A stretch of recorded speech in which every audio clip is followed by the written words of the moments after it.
మీ వందనాలు స్తోత్రాలు చెల్లిస్తున్నాను. నీవు మనుషులను ఈ లోకంలో పుట్టించినప్పుడు వారు పశువులాగా పిల్లలు కనాలి అనుకోలేదు.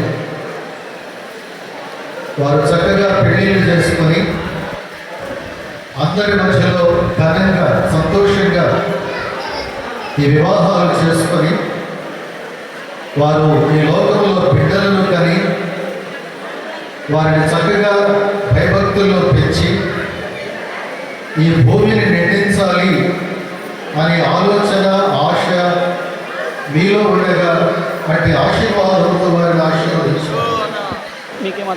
అలాగే ఈ లోకంలో పరిశుద్ధంగా పెళ్లిళ్ళు చేసుకొని పిల్లలు కానీ వారికి కూడా మంచి భవిష్యత్తు ఏర్పాటు చేసి ఈ లోకాన్ని విడిచిన తరువాత అందరూ పరలోకానికి రావాలి అనేటువంటి ఆలోచన కూడా చేసి అందరూ పరలోకానికి వెళ్ళడానికి మార్గాన్ని, సత్యాన్ని, జీవాన్ని యేసు ప్రభువు ద్వారా ఈ లోకానికి మీరు పంపారు.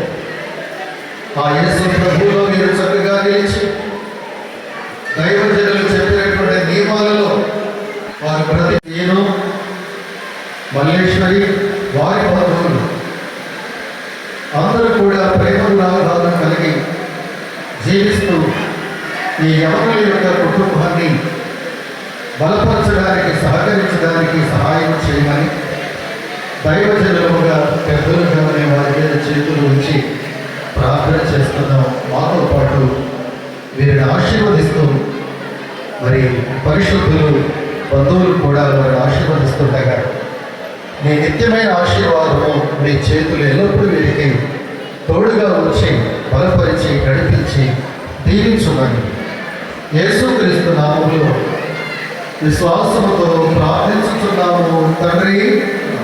మన తండ్రి అయిన దేవుని ప్రేమ, కుమారుడైన క్రీస్తు కృప, పరిశుద్ధాత్మ దేవుని సహాయము సహకారము సమృద్ధి చేయము బిడ్డలకు సదాకాలం అందించి తన సత్యమును ప్రతిష్ఠించి కాపాడి నడిపించును గాక.